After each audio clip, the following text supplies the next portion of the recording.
Nowitzki, high arcing three. Oh! He's one of the most unique offensive weapons to ever play this game.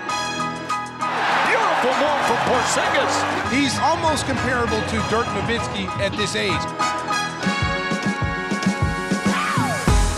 Tonight in Johannesburg, South Africa, the NBA once again visits African soil with its stars on display. I was here at Basketball at Boris in 2009 in Joburg already, so I've been here once and I had a great time. It was an incredible experience for me, so when this opportunity came up again, I jumped on it. I wanted to be a part of it, especially the Africa game makes it even more special. Team World, let's bring it home!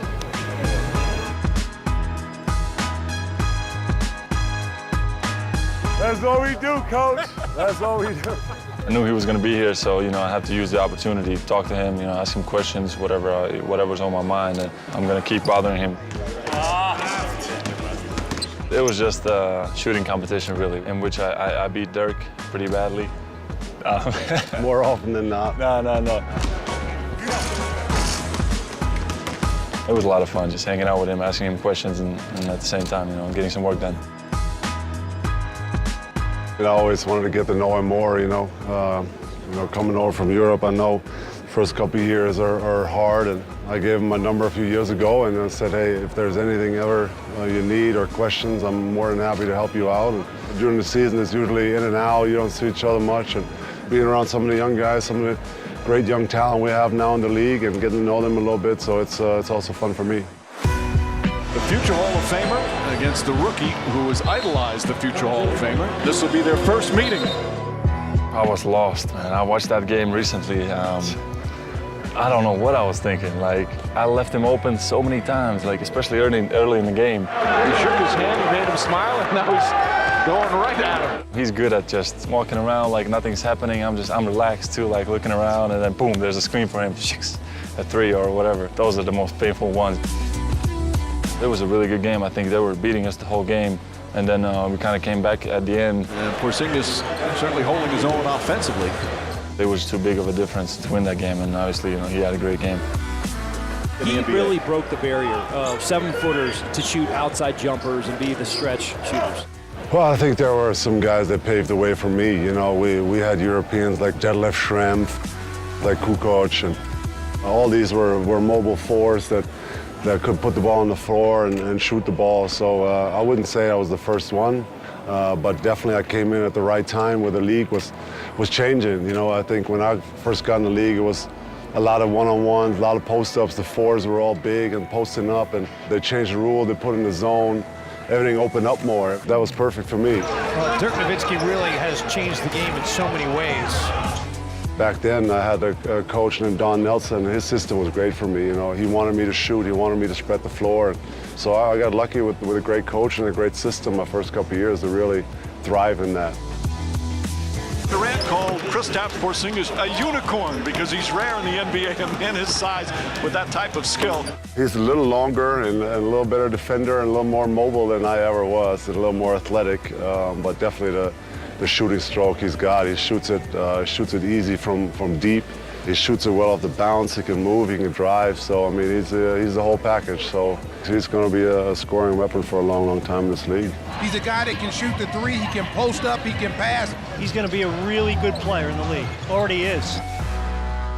As Dirk said, just open the floor, which is so important in today's basketball to get to the paint. And then, whether it's a layup or a three, stretch five, maybe that's a new position, I don't know. But I had those abilities. I could shoot from outside, I could dribble the ball a little bit. And then as I kept growing, it was just really natural for me to play from the perimeter.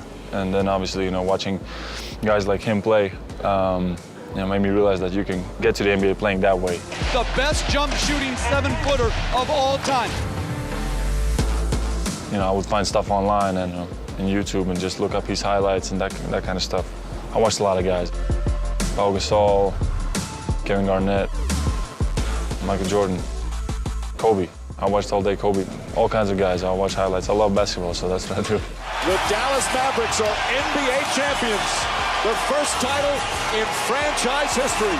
The emotions of Dirk Nowitzki, what he's always dreamed of. I was so happy you can't imagine. To win the title, NBA Finals MVP, that was, something incredible for us in Europe. I was really, really happy that the Mavs won that year. Down low against Larry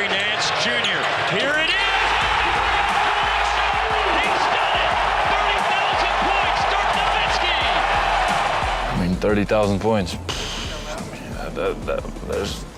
I can't really explain what it is. I mean, that's an unbelievable achievement. To get 30K, that's a lot of points. But obviously, you know, I set no limits for myself. I would love to get there one day.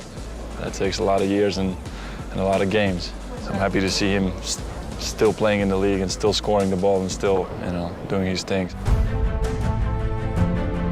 He has been a member of the Mavericks since the very beginning of his NBA career, and he's still here as the face of this franchise. Well, yeah, I didn't know what to expect, obviously, back in the days when I got there. You know, everything was hard. When Mark Cuban bought the team, you know, we kind of became close friends, and he became a mentor and a supporter of mine, and he always had my back on and off the court. So just been a great relationship with Mark, with the franchise, and also with the fans there. So it was easy for me to always stay and call it home, and it's my new home, and we'll probably stay there after I'm done as well.